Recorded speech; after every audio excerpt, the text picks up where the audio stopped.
Okay, today's episode of the Nateland podcast is brought to you by Viore Clothing, ZocDoc, and Delete Me. Wow.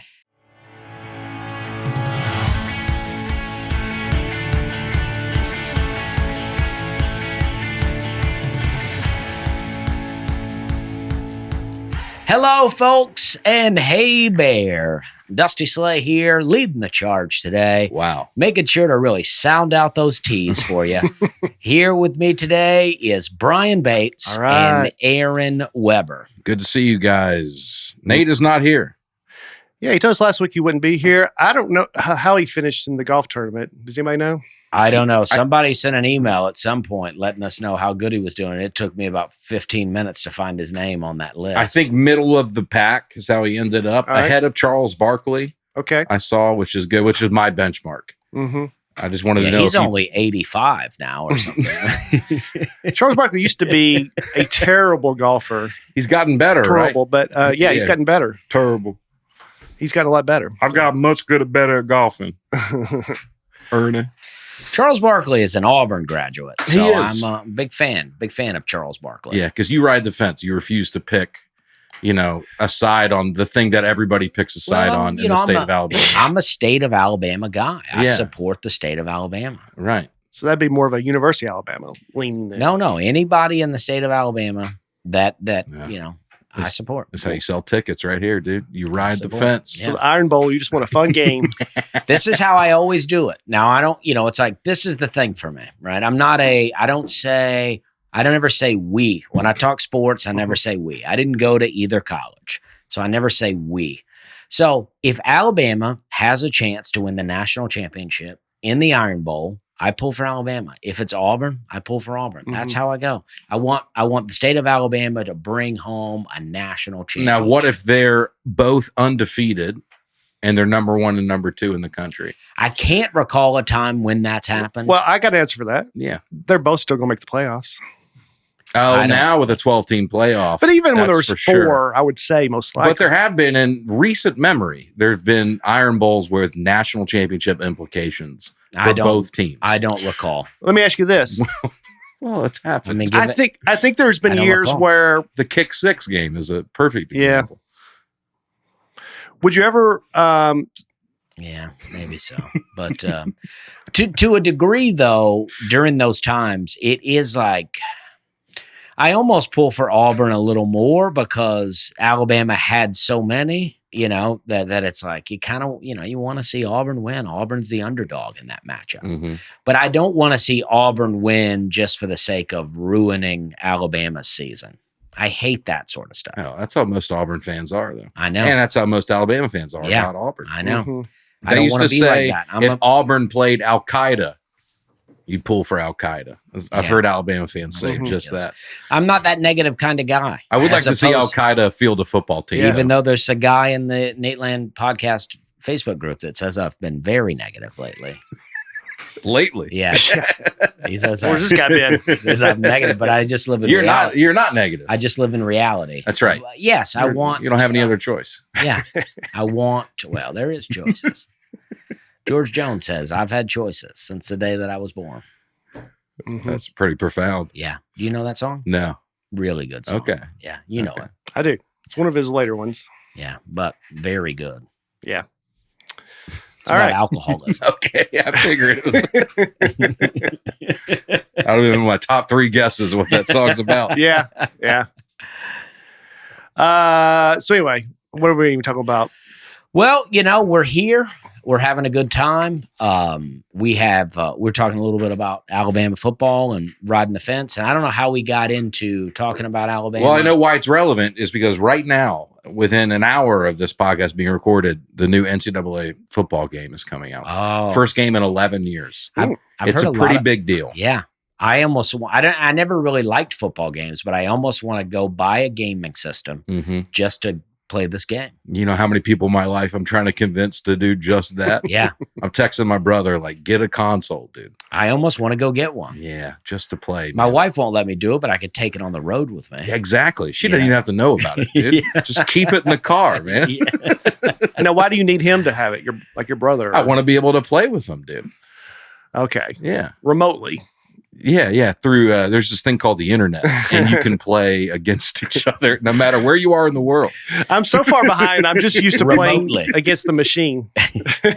Yeah, put up a satellite on the roof of the hotel. No, yeah, you can play. You can get dynasties started over the internet with other people and play like entire seasons, and it's a lot of fun.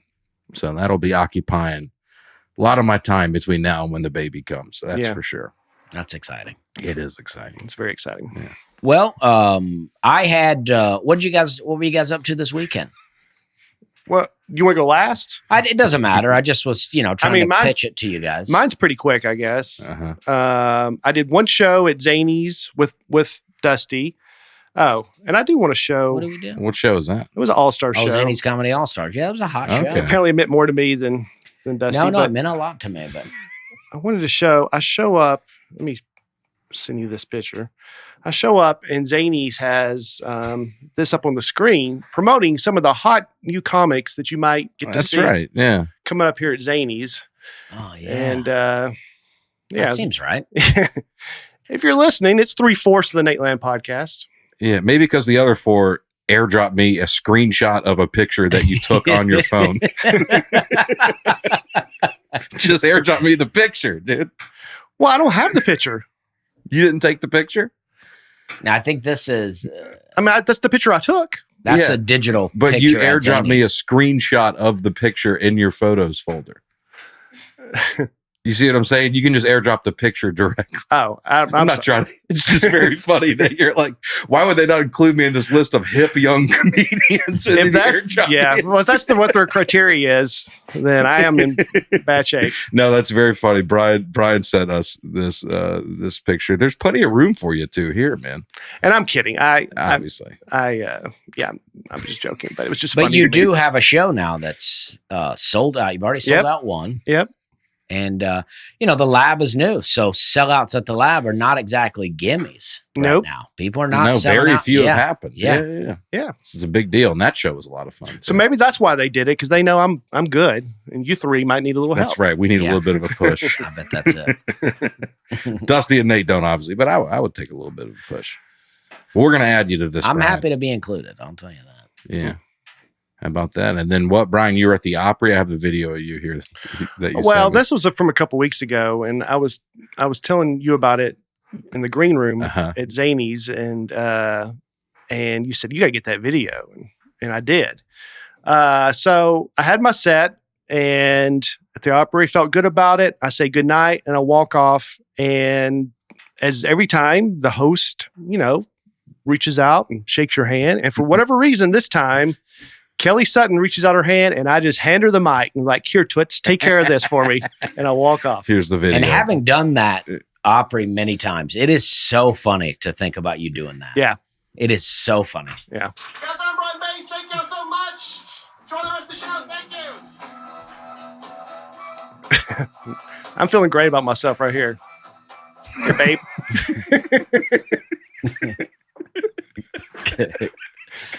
Now, in my defense, as many people pointed out, she did reach out with her left hand, which is not your shaking. That's true. hand.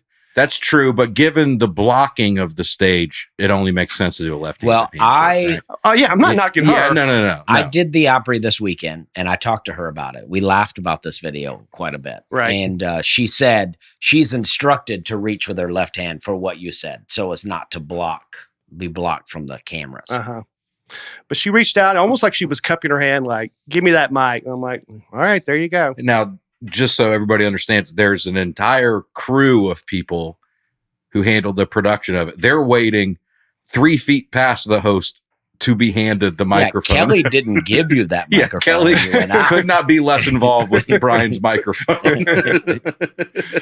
No, not at all. That's a power move, Brian. I like it. I know. I mean, look at this. You had a good set. You're dressed really sharply. This is Thank a you. nice look. I don't Thank know you. where this jacket came from, but it's a good look. Well, you were with me when I got it. So Oh, really? you should It's know. one of the ones from Yep. Purpose Boutique. Mhm. Well, it looks really nice. It does then look nice. just look at that, dude. Music playing.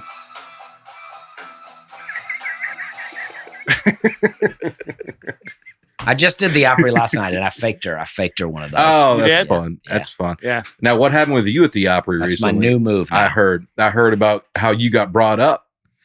Oh, yeah. Well, that's true. This same Kelly Sutton here, she brought me up, did my intro, read off some credits, old credits. I don't know where that was coming from, but regardless. And then she goes, he's a public figure.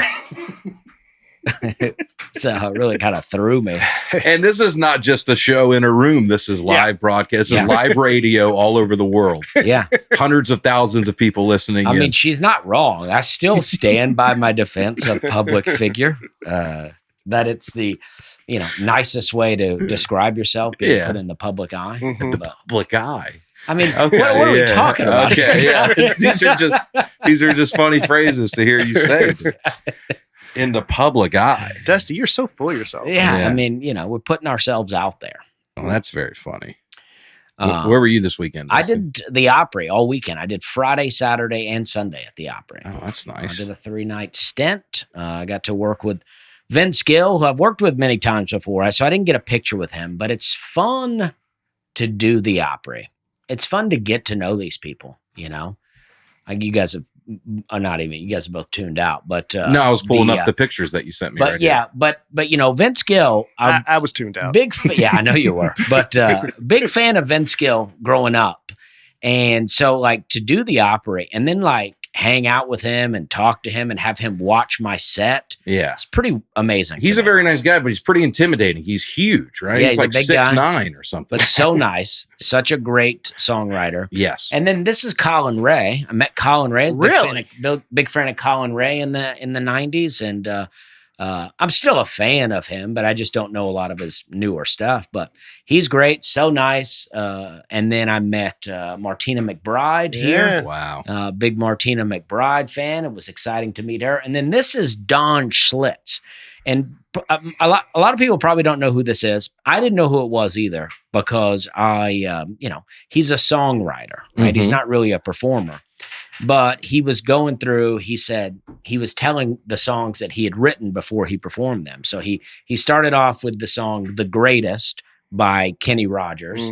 And I was like, wow, that's a good song to write. And then he hits, the next song is When You Say Nothing at All by Keith Whitley and Alison Krauss. Great He song. wrote that song. Great song. And then he ends with his very first song that he ever cut, The Gambler Mm-hmm.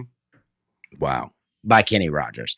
And, just some other songs that he's wrote. Here is a list. This is just Randy Travis songs. On the Other Hand, Forever and Ever, Amen, Deeper Than the Holler, Heroes and Friends. I mean, that's amazing. Wow. Learning to Live Again by Garth Brooks, Rockin' with the Rhythm of the Rain by the Judds.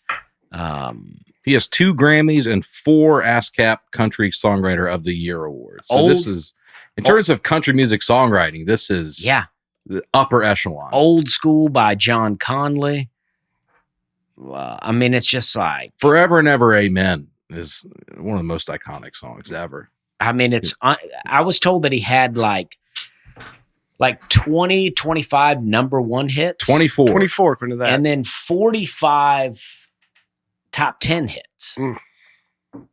Amazing. And so I went up and I wanted to get a picture with this guy because I was like, this is amazing. Yeah. This guy is really good. And to hear his versions of those songs are really good too. And I did my joke about Brooks and Dunn, the song Hardworking Man, which is a breakdown of that. And both Vince Gill and Don Schlitz, both great songwriters. Yeah. Really love the joke. So I feel very good about what I got going on. So I'm Yeah. Well, it's good. It's about time. Yeah, it's good. Good for you, buddy. You're turning it around. You're coming out like we were challenging you on the, like Yeah. you didn't have a good weekend. We know you did. That's what this podcast is. Every week, it's a challenge for you guys. Just a constant You challenge. So had I a better feel- weekend than us. I feel good about where I'm at, no matter what you guys say. Yeah. This guy talking about me being negative goes, he says something about conspiracies. He loves to drop a conspiracy and then look around the room to see if anyone supports him. And it's like, this guy's observing that all wrong. I know no one in here supports the things that I'm saying. The guy's reading it all wrong. And it's like, and if you're getting it that wrong, Yeah. how can we trust anything else? That's you're saying, right. Yeah, you know? yeah. None of your opinions on the podcast. Oh, so you've made a matter. conspiracy even about him. Yeah, I mean, this guy, I think his last name was Leaks. Leak. Oh, Leak. WikiLeaks. Yeah. Leak his brains out of his head. That's what I was thinking. It's short for. Oh, okay. Oh, that's fun. Yeah. That's fun. I was in Lake Forest, Illinois, about an hour north of Chicago, Mhm. about an hour away. Man, a lot happens in that hour, dude. Mm-hmm. Lake Forest is nice. One of the nicest places I've ever been. It's like a little. John DeToy, who was with me this weekend, said it feels like a little ski town almost, Okay. where all the buildings are nice. You know, it'll be a Walgreens, but it'll be the nicest looking Walgreens you've Yeah. ever seen in your Mhm. Love life. those kind of towns. One of those cities. I got there very excited. I saw a huge line of people, and I showed up, and I was like, "Oh my gosh, dude! They're all coming to see Aaron Weber tonight at the Gorton Center." It was the train, and they were getting ready to get on the train. Get out of there. Yeah, to get out of town. Aaron Weber's here. Uh, Let's go to Chicago for an hour. but the show was great at the Gorton Center. Very nice people. It was just a fun time. They put us in. You ever show up at a hotel to a gig and it's so nice, you're like, this must be a mistake. It was like, that doesn't happen very often. Yeah. But we pulled up and we were like, well, this can't be right. Yeah. It was so nice. You walk in and they were like, do you want us to take your bags up to your room? And I always say no. I was like, Yeah. I don't want you touching my bags. But Yeah. I'll take some free snacks over there. if they you got did. 'em. They had a Take it back up to the room and get a better set of clothes for you. That's right. And they had two big tubs of Tootsie Rolls and Heath bars. Underrated candy bar. Doesn't get talked about enough. Mm. That's the kind of place. It was called the Deer Path Inn. Very nice. Robes in the room. Wow. It was just a very nice weekend. Thank you to everybody who came to the Gorton Center I like that. this weekend in Lake Forest. Yeah. All right. Oh, I also want to say this. Yeah. Just in regards to the Opry, we all do the Opry. It's so great. It's so Uh-huh. fun to even be a part of the Opry. And I was talking to some people that, do some of the booking around there, and they got word of our podcast. Are you about to About- ask me to be a member? That's what it feels like. No, I'm not a member. Come on in, guys. And they heard us the podcast with Greg Warren, Yeah. and now they're going to be reaching. They're working out to get Greg Warren in. Yeah. He told me that. That's amazing. Very dude. exciting. Very deserving. I mean, Greg should be getting it even without us, but the fact that we talked about it, we all have a good relationship with the Opry. We joke about the Nateland bump, but look at us making waves out of it. Mhm. But it's good. I'm very pumped about it. That's awesome. man. Doing the Opry is really amazing, though. It's like, as a lifelong country fan, like I went to the Opry when I was a little kid. So the fact that I get to go there, now I'm like buddies with all the backstage Right. people and like the director and all these people. And it's so fun. Do you have them give you a note as a light? Yeah. I love that. Do you do that too, Brian? I It's got a amazing. note and I A acknowledged piano note. I acknowledged the note this time, and they said they don't think anybody's ever acknowledged the note. Well, how did you acknowledge it? Well, I told a joke that was questionable, and the room got a little quieter, and then the note came, and I go, "Oh, you hear that? That's them telling me to wrap it up." Did I get a laugh? A Oh, little- that's fun. Yeah. If you don't know what we're talking about, traditionally at a comedy club or even a theater, sometimes the sound booth or the production will give you a light. They shine a light at you to let you know you have X amount of time left. And there's no real way to do that at the Opry with all the cameras and everything going on. So we've arranged that the piano player behind us will play a high C, I think it is. I do it with 1 minute left. I don't know how I do y'all 1 prefer minute. to do it. But Mhm. if you ever watch us at the Opry or listening and you hear just a rogue piano note, Mhm. that's them going, Yeah. all right, it's time to get off. And if you have Sirius XM, you have Willie's Roadhouse, there's a bit of a delay. So you can stay and finish the whole show and then go get in the car and turn on the radio, Willie's Roadhouse, and it'll be about the time your set is Oh, playing. that's cool. So on Saturday, that's what I got in the car and listened to wow. my set on the way home. Yeah. How did it sound on the Much better. Yeah, they actually, mic'd the than- crowd pretty well. Yeah, I was like, oh, I did pretty well. I'm murdering. I had a pretty good weekend. I posted a clip from the Opry. I was complaining to Dusty about this. But I posted a clip of a joke from the Opry where a set where I'm like, this is going really well. Mhm. And then I posted the clip, and there were so many comments that were like, sorry, dude, this deserved more, or like, where's the crowd at? And you're like, I guess they just weren't mic'd great on that video. Yeah. But you can tell when a set's going well. Well, with the Opry, it is a deeper laughter. It's a huge so room. you can hear it, but it's like if you're just used to hearing comedy club audio where the people are right there, it's a louder, faster laugh. Well, I want to be. I'm not posting a clip where I'm bombing, dude. Yeah. I'm getting laughs. I should have amped them up in post a little bit. But anyway, I've had plenty like that. You You feel good about it, and then the comments are like, "I would have laughed so much harder at that if I were there." And you're like, oh, thank you. I guess. And then you're like, "Well, start buying tickets to my show." There you go. Coming out and laugh loud. Yeah, I'd appreciate it. Yeah.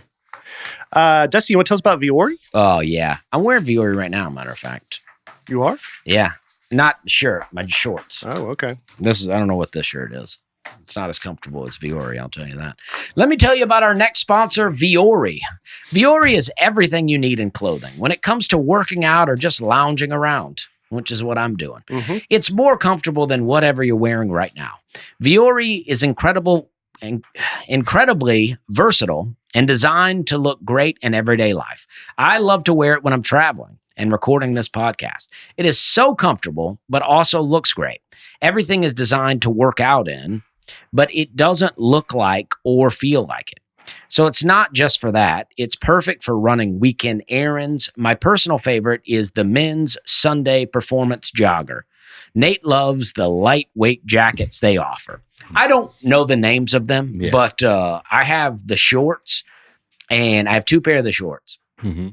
And I'm straight up and wearing these shorts like every day. Like they get washed, once a week or so. Sure. But I'm straight up wearing these shorts every day. It is so hot. Yeah. And I wear these, and I'm pretty anti wearing gym shorts out in public. And I'm pretty anti, just a lot of stuff. Yeah. But I'm like, Save us some time. But it's so hot. I'm wearing these gym shorts, and I don't feel like I'm wearing gym shorts. I feel like I look cool. Yes. And I'm wearing these out. I've been wearing them out for years. I got burns in them. I got because I'm be out having cigars in them at night. If you're in a hurry, those Bugle Boy shorts get a little pee, sometimes on them. I don't know what that means, but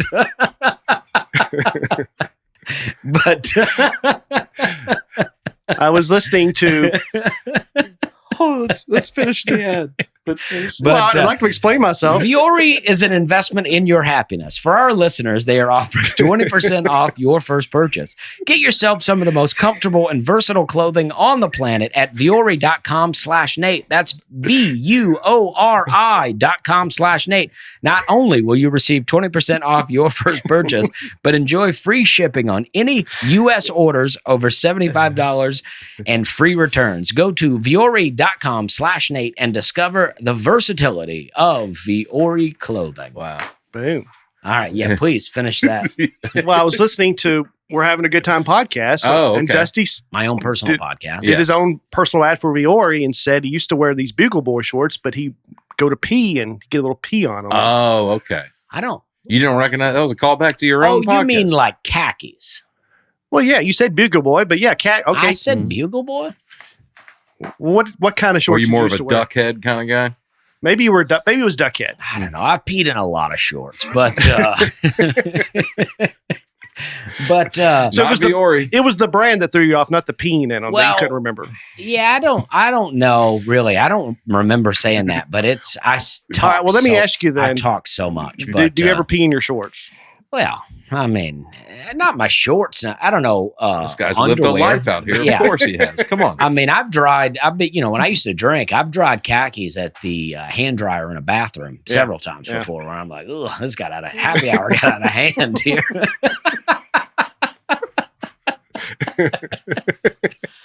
And, but I'm like, I'll be out in a minute.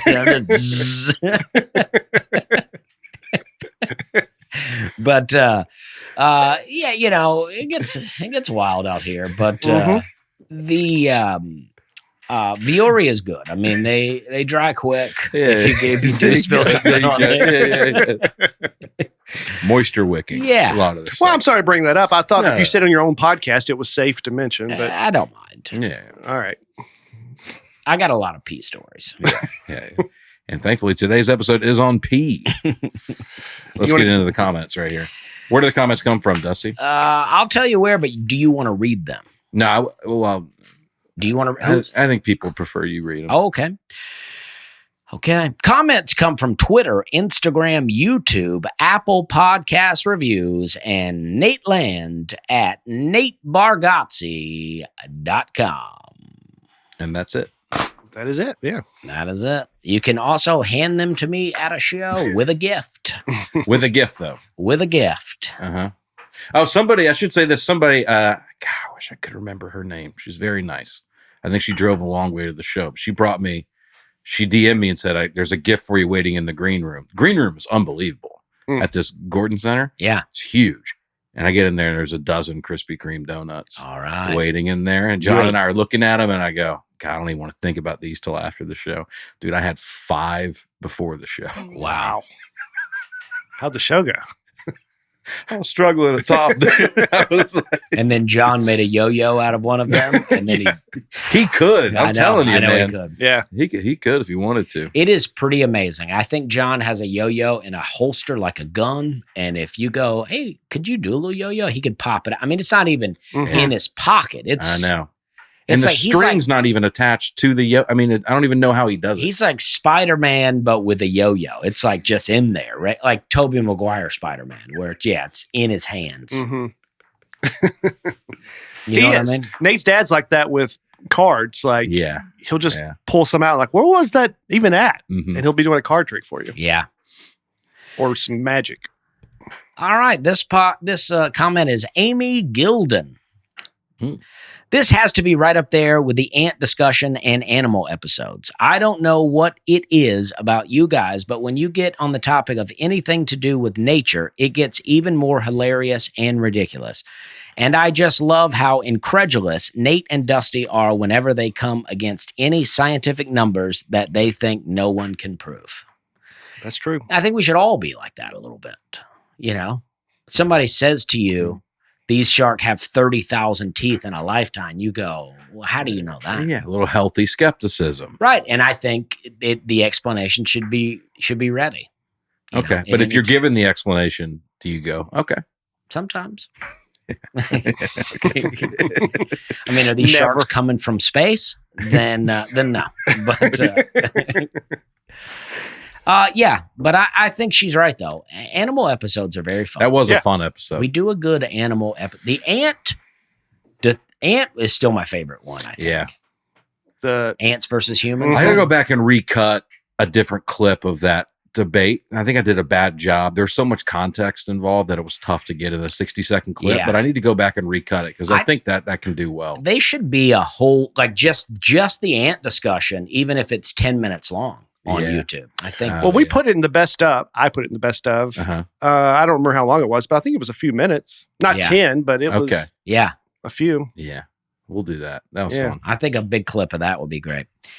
Adam Rain King. You think that's what it is? The Rain- Rain King. The reigning king. Reigning King. Yeah. Wow. It's a powerful name. We're an American family living in Prague, Czech Republic. Yeah, he might be a king. Anytime we go on the road trip, we listen to the podcast to pass time. I love how everyone made fun of Dusty for 5 minutes for saying he was a public figure. Very funny. However, I totally agree with him. This guy gets it. That is a very tactful way of getting the point across without bragging. Out of all the synonyms you read, that's the only one that really fits the context. Okay. This guy gets it. I'm Yeah. pretty jacked up. I've had a lot of coffee here. Yeah. Having a hard time reading. My eyes are all over the place. You're here. doing great. Yeah. But this guy, Adam Rain King, gets it. Mm-hmm. Mm. Okay. Well, he does live in the Czech Republic, so they probably hear a lot more braggadocious. Do you think that about Terms. the Czech Republic? Oh, yeah. The Czechs are known for that. Are they? I have no idea. But that's what I thought too, right? Is like, and I get it. This is a comedy podcast. Yeah, and it we're is. just making fun It's of very funny that you said that. Yeah. But I mean, I get I get what you're saying. Yeah, I mean, I was just thankful it wasn't me who had said it. because I don't think I'm famous, Of course. and just saying comedian is not really portraying what I'm trying to say. It's like once you put yourself out there Mhm. to be looked at by other people, and then you invite judgment. Right. That's the point. Mhm. Yeah. But I you agree. try to put a term on it, you better be ready. Garen James. Garen. Both of those are weird names. Garen and James. It should be Aaron James, which is my first and middle name. Yeah. It sounds like me in disguise, like the worst disguise ever. I'm not Aaron James. I'm Garen James. Garen James. Y'all need to get some culture on this podcast. This is Aaron. Oh, jeez. Yeah. There are more sports than football and baseball. That uphill sprint between Tadej Pogacar and Jonas Vingegaard at the end of today's Tour de France stage was absolutely insane. All right. Well, Yeah. yeah, I'll be sure to look into that right away. Well, I appreciate that, Can't Garen. wait. I mean, spoiler, I had the Tour de France DVR and I was about to watch it. Well, I apologize to those people that I can't pronounce their names, but they're obviously very good at their sport, so they probably don't care. Right. But Garen James, I would argue that somewhere in the world there's people that just like Tour de France and soccer. And then there's some guy like us going, talk about football. Right. Mhm. And it's like, hey, football is the best sport ever invented. Right. Hands down. American football, the best sport ever. And baseball's, fun to watch if you got an afternoon to, you want to catch a nap, wake up and still watch some of the game. Unlike the constant fast-paced action of the Tour de France. Yeah. Yeah. I thought you did a good job reading those names. Thank Yeah, you. it was better than, we could have done. Sam Yannick. These names are crazy today. Aaron's question: is it the Winter Olympics did not receive enough attention and ridicule? It's July, dude. Even if it's technically winter in the Southern Hemisphere, this year's Summer Olympics are in Paris. Plus, have you ever heard, I don't know what the asterisk means. Was she trying to make it bold? I don't know. I think it's a woman. Yes, I do. With this attitude, for sure. Plus, have you ever heard of the Winter Olympics happening in July? Come on, man. You're right. I can't remember whether I said that as a joke or not. I mean, looking back, it's ridiculous that I asked. I if think it you were was- joking. Yeah, but it is winter in the Southern Hemisphere. Mm-hmm. And I was supposed to know, I don't know when the Summer Olympics are. They're in, And I also don't know Summer. where this summer, where they are, when they are. I don't know what's yeah, happening. yeah. I mean, look, I'm a few weeks away from pretending to care about this like I do every 4 years. And then I'll know all the details then. I think it's hard to care about the Olympics now, in a way, as an American, because it feels like we just kind of like import all the best people from around the world, and then go, look how great we are, and we win gold and everything. But they don't. Foreign-born players don't play for America's teams in the Olympics. They go back and play for their like Giannis plays for Greece and I don't these know, guys. maybe not foreign born, but it feels like we got a long-term plan. And we're like, who's the best runner? And we go, hey, move here, have some kids.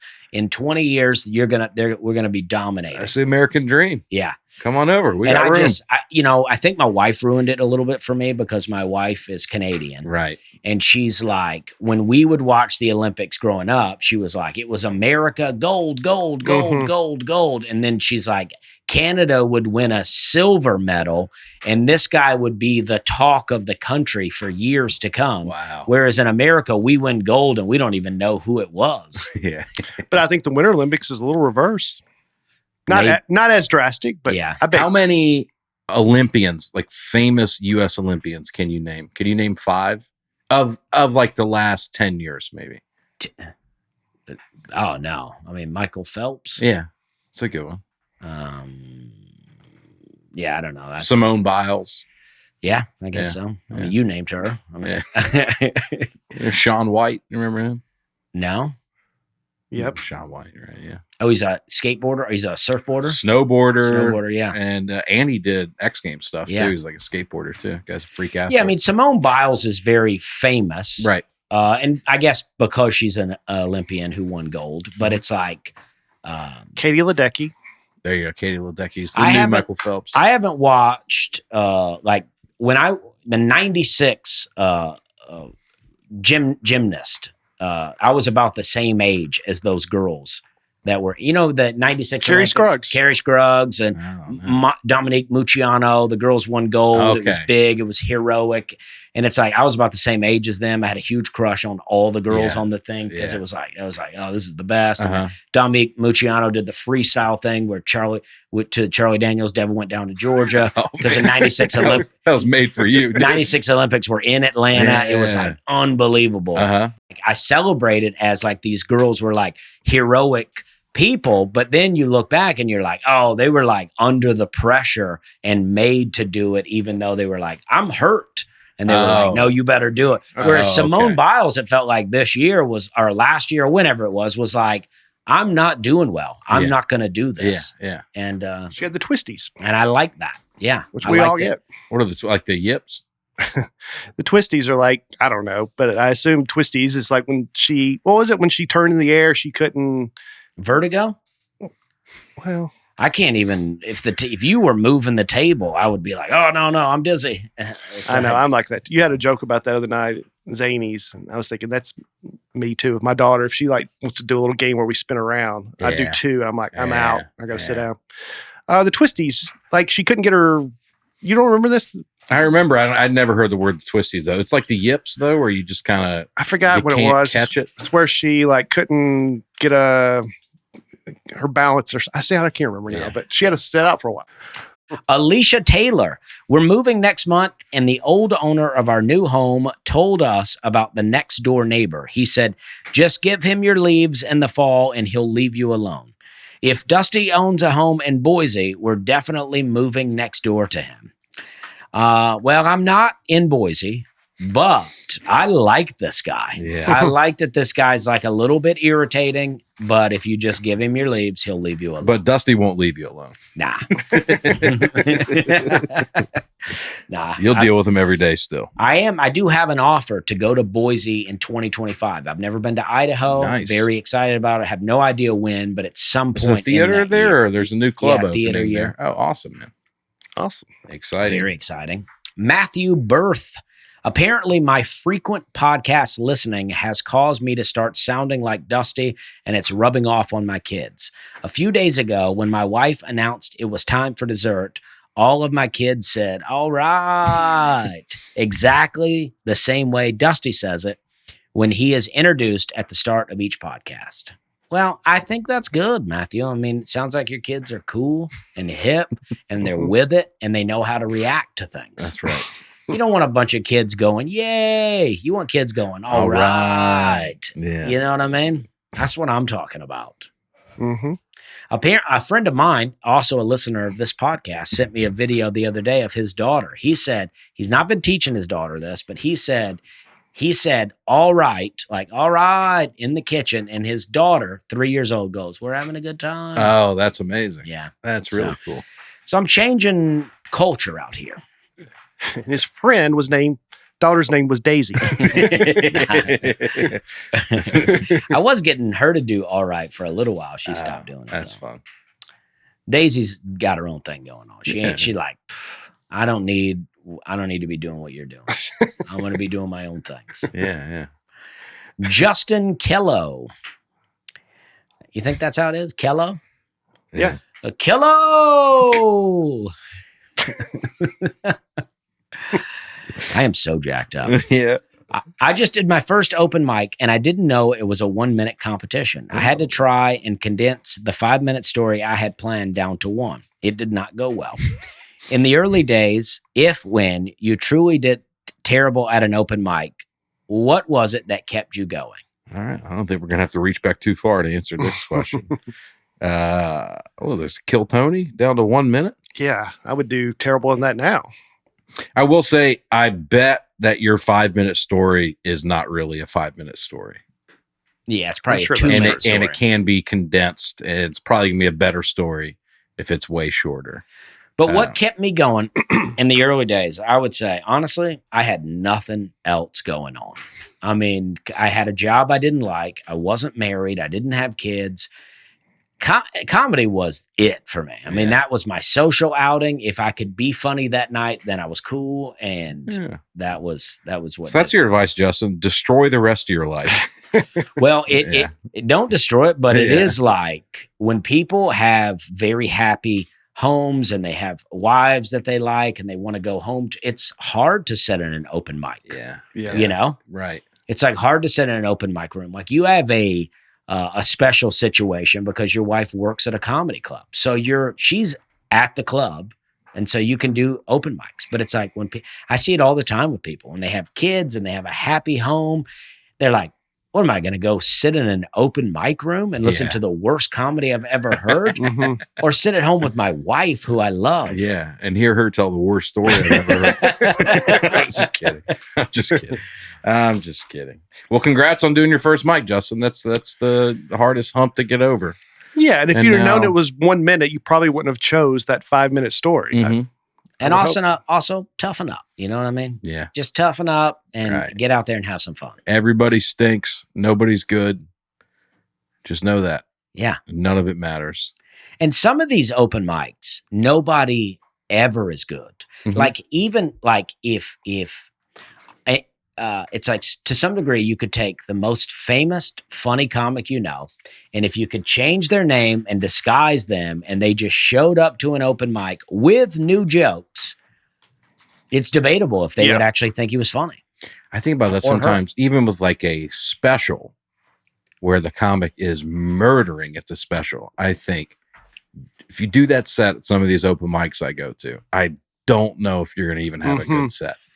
You know? Yeah. Because it can be tough rooms. Sometimes it's like, it's mostly comics in the room or people aren't paying attention or like something weird happened earlier in the night. Now that's all anybody wants to talk about. So there's a lot of variables at play and just keep doing it over and over and over and over again till, you've lost all your other friends outside of comedy. And then that's your whole life. Yeah. Exactly. That's my advice. Exactly. Yeah.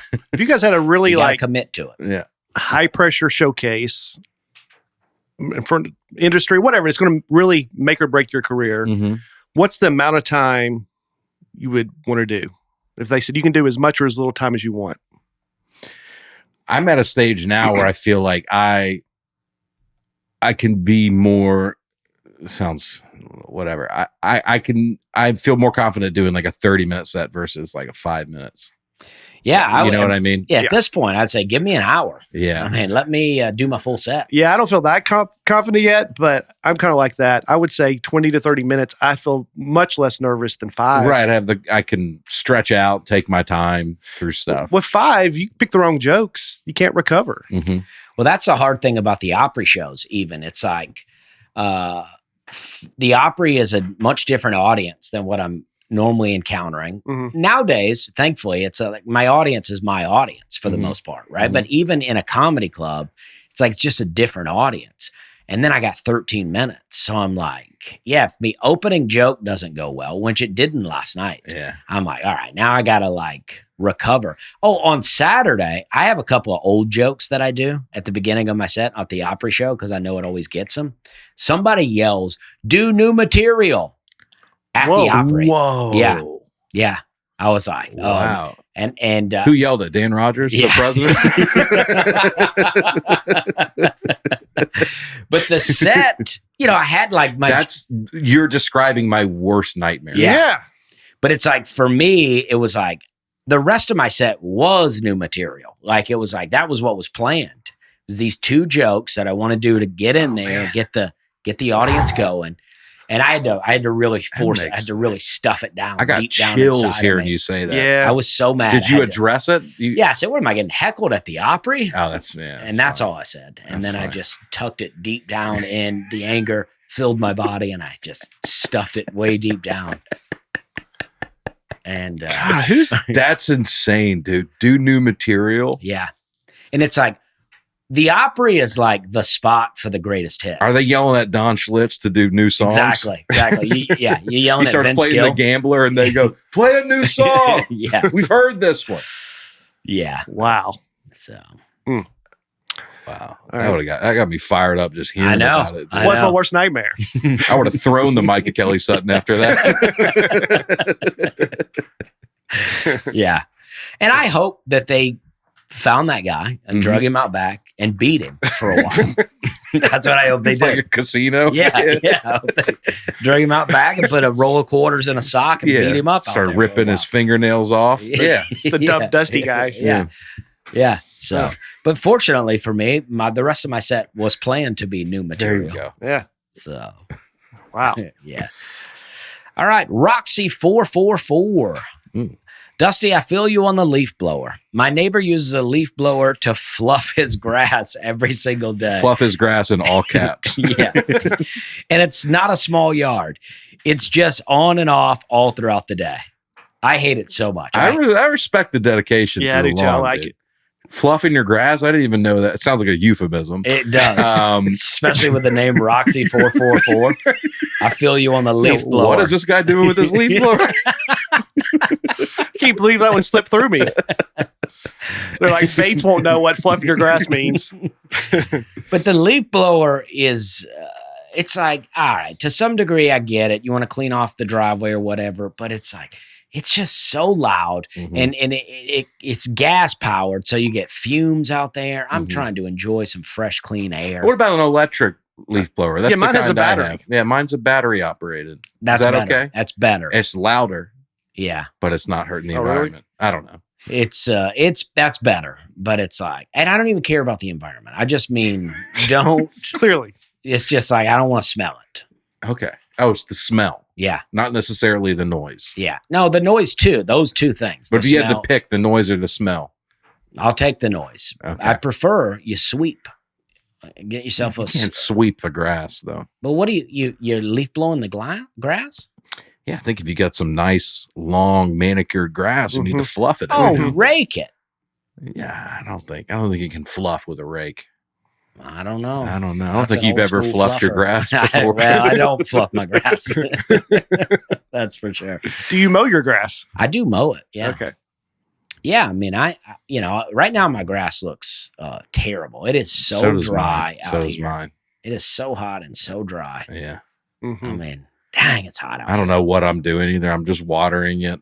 I'm sure if somebody knows about lawns, they'd see me just standing out there. I'm probably doing everything wrong, but I think it's a lot of this journey is just seeing what works, seeing what doesn't. Well, what they say is you want to water the grass early in the morning Mm-hmm. because if you watering plants in the heat of the day forces the plants to work harder to pull in the water. So it's worse for them to water midday. Okay. But I do it all the time Yeah. because I'm like, that's when I'm up, Sure. you know?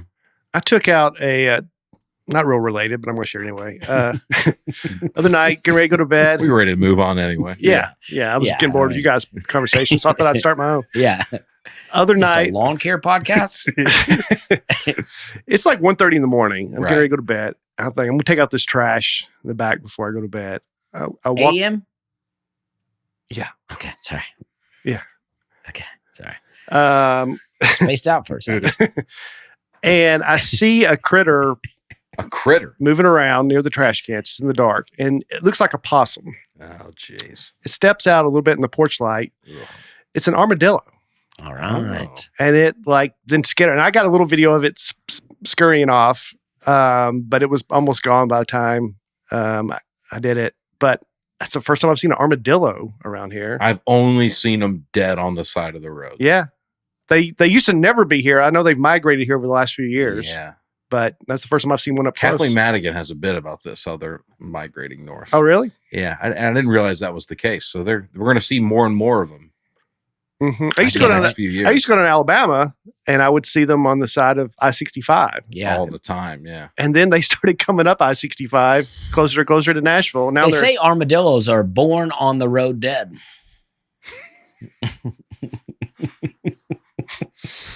That was an old street yeah, joke. yeah. Back then when I was a kid. Armadillo by morning. all right. All right. Matt Sinclair, is there any food besides snack food that is okay to carry, eat on a plane? No. Yeah, I don't care. As long as it doesn't stink up the whole plane. That's what I Yeah. think too. But when you fly out of Charlotte, because Charlotte's like Church's Chicken headquarters, I think it's like the airplane will be filled with fried chicken. And I'm okay with it. Because you're eating it too. I love fried chicken. I'm a big fan. But if you weren't a fan of it, you'd be like, this is ridiculous. Yeah, I don't want people eating pork rinds Mm-hmm. because I think they have a loud smell and then they're real crunchy. Loud smell. Yeah. And A rancid sound too. I'm okay with people eating whatever on the plane, to be honest, because I get it. I travel a lot and I get hungry, Mm-hmm. but don't be messy with it. Don't Yeah. be a slob. Yeah. Mhm. You know, what do you think? I mean, I'm okay with it. I mean, sometimes you have such a tight connection between flights, and by the time you get through the line, it's a lot of times I'll be like, my plane's already boarding, and I can just rush this down really fast, or I just wait and get on my plane and sit down and enjoy it a little bit, and that's what I do. I like to eat my food on a plane and go, this is good. And then offer the person next to me a bite with my fork. You want a bite of this? That's what I like to do. You want to take a little bite of this? Come on. Okay. Katie McMillan. Hello, folks. And hey, Shark. That's fun. Yeah. My family was vacationing in South Padre Island, Texas during the 4th of July, and we were about 50 yards away from the first of 4 shark attacks that happened that morning. We took a walk down the beach after to see if we could spot any sharks and ended up finding the shark. I've included my video recording. Here it is. Gosh, I'm so...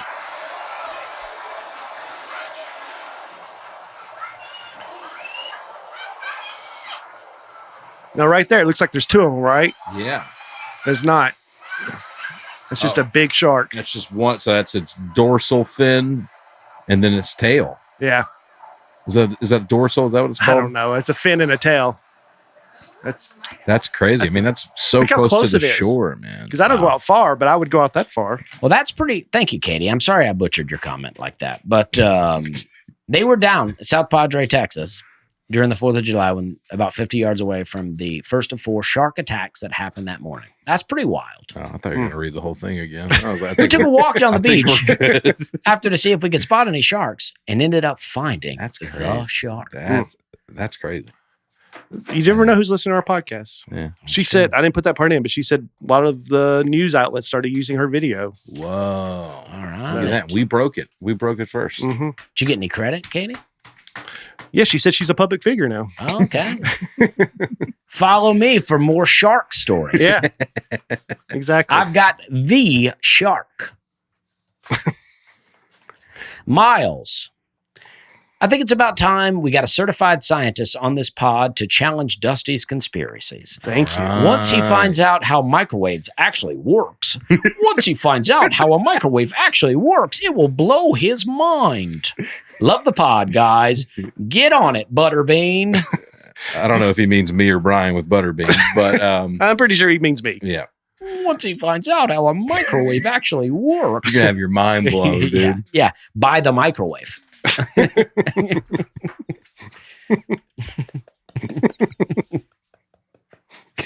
If you know a microwave expert, let's get him on the podcast. Let's get him on. I can't wait for someone to just drone on and then go, it's very scientific. You probably can't understand it because you're not a scientist. I don't think I knew how it worked until we talked about it on this podcast. How's it work? Just heats up the water elements in the But with what? with the microwave. Electricity. What's a microwave? What do you mean by that? I mean, what is it? Well, It's an appliance. What is the wave the that pulse- does the heating?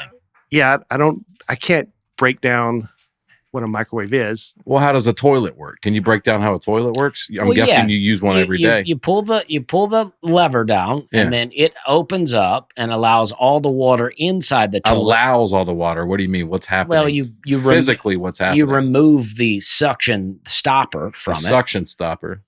Okay. Yeah. So there's a stopper that keeps the water from Okay. going down. It lifts up, so now all the water falls down, and the water from the back tank flows into. Why does the other water tank. fall down? Well, that's how it goes with weight and matter. Toilet's There's very not some kind of principle that no, it's- causes the water. The to, water is heavier than the air around it, so it falls down. Right. So the heavier it is, the faster it'll fall. Probably I don't think so. I just think that it just has to be heavier than the air around it heavier than the air around it. That's why helium goes up. because it's lighter than the air. So when a plane takes off, the plane gets lighter than the air around it. Well, it has like an engine that pushes it up into the Pushes air. it up. That's good. That's good. Well, yeah, That's good science. yeah. Pushes up. So we don't know what a microwave is. That's the point, But it heats up the water molecules like the. right? But I want to know what vibration. the microwave itself is. Uh-huh. Well, Alex Haas. Okay. Now I'm sure a microwave expert will be able to tell me. He'll be able to tell me what makes up the microwave, Mm-hmm. and I look forward to it. It induces it's okay.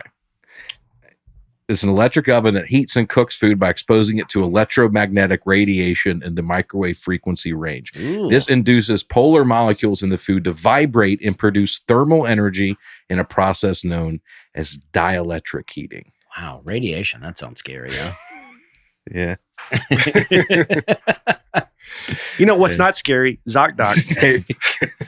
You may need them after You might after dealing with a microwave. You trust know? the doc? You should trust from ZocDoc. ZocDoc. Yeah. I do. Okay. Yeah, I mean, absolutely. come on, guys. Do you know the game Would You Rather? Recently, I saw a survey. They asked men what they would rather do instead of going to the doctor. And men said they would rather clean their entire house, file their taxes, or even get pulled over by a cop. What? I get it. At one point, I would have rather been screened by TSA or go to the DMV than deal with finding the right doctor and making an appointment until I discovered ZocDoc. Thanks to ZocDoc, I can now find and book in-person or telemedicine appointments for medical or dental care. That's helpful for people that are on the go or work different hours like we do. ZocDoc, let me break it down for you, is a free app and website where you can search and compare high-quality in-network doctors, choose the right one for your needs, and click to instantly book an appointment. We're talking about in-network appointments with more than 100,000 healthcare providers across every specialty, from mental health to dental health, eye care to skin care, and much more. Plus, ZocDoc appointments happen fast, typically within 24 to 72 hours of booking. Boom. You can even score same-day appointments. I use ZocDoc to find my doctors, and you should too. Stop putting off those doctor's appointments and go to ZocDoc.com/Nate to find and instantly book a top-rated doctor today. Now, this is a little bit of it's tough to say, so I'm going to really enunciate this next one, okay? That's ZocDoc.com/Nate. ZocDoc.com/Nate. You are a great ad reader. On the ZOC to the DOC. ZocDoc. That's good. You are good. All right. One last comment here. Alex Haas. I worked for a cruise ship for 5 years. Food leftovers are grinded up and pushed out into the ocean. Fish do follow the ships for the food. Wow. All waste from the engine and garbage is taken off port, not thrown in the ocean. And that is what I was saying. Now, I don't know if that last sentence is true. The part that you're.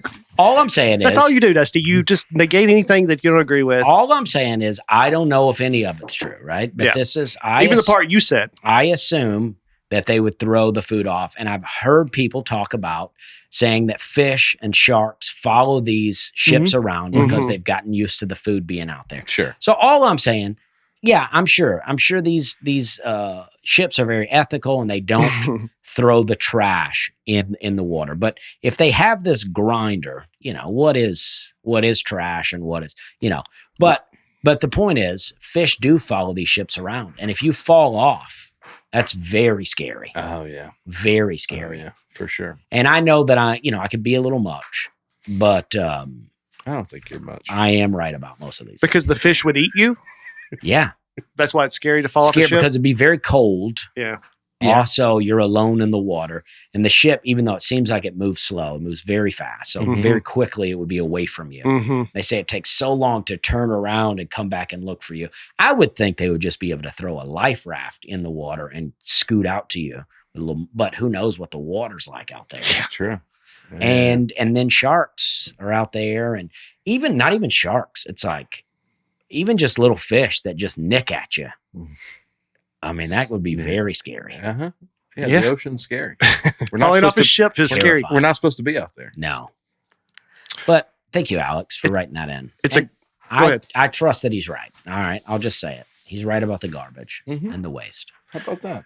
it's a it's a good segue to today's topic. But I do agree with what Nate said, which they take it and they take it to land and then dump it in the ocean. It's got to be processed on land first.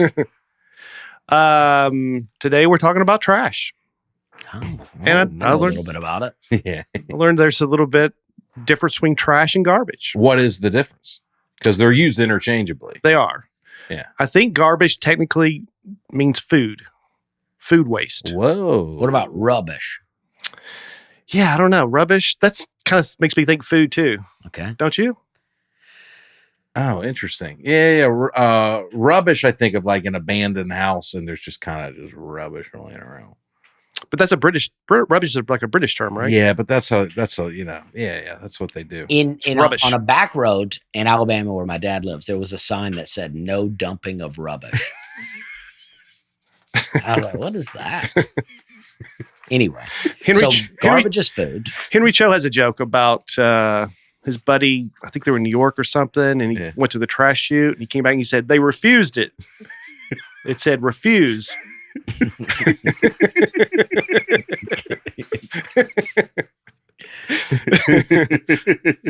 It's pretty great. Yeah. So anyway, garbage is technically more of the food waste, whereas Okay. trash is just everything we think of. Yeah, I wonder what percentage of it is food waste versus other waste. I bet there's a ton of food waste in the country. I bet there's a ton. Oh yeah. Yeah. I read where now I guess this means everything. I don't know. It's 4.9 pounds of trash per day for a U.S. resident Per person. per person. So between the three of us, you think we totaled 15 pounds of trash today? Well, the day's not over. Let's go through yesterday. Okay.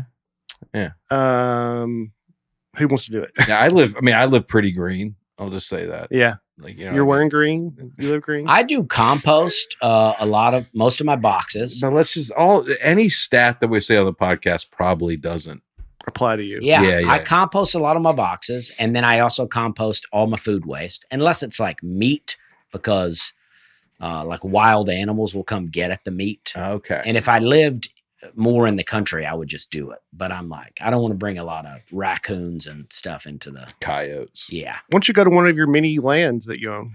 Well, I would take it there, but it's like then it's got to sit around in a bucket Yeah. for however long. That's right. And that's one of the difficulties of trash disposal, right? It is. How do we take it?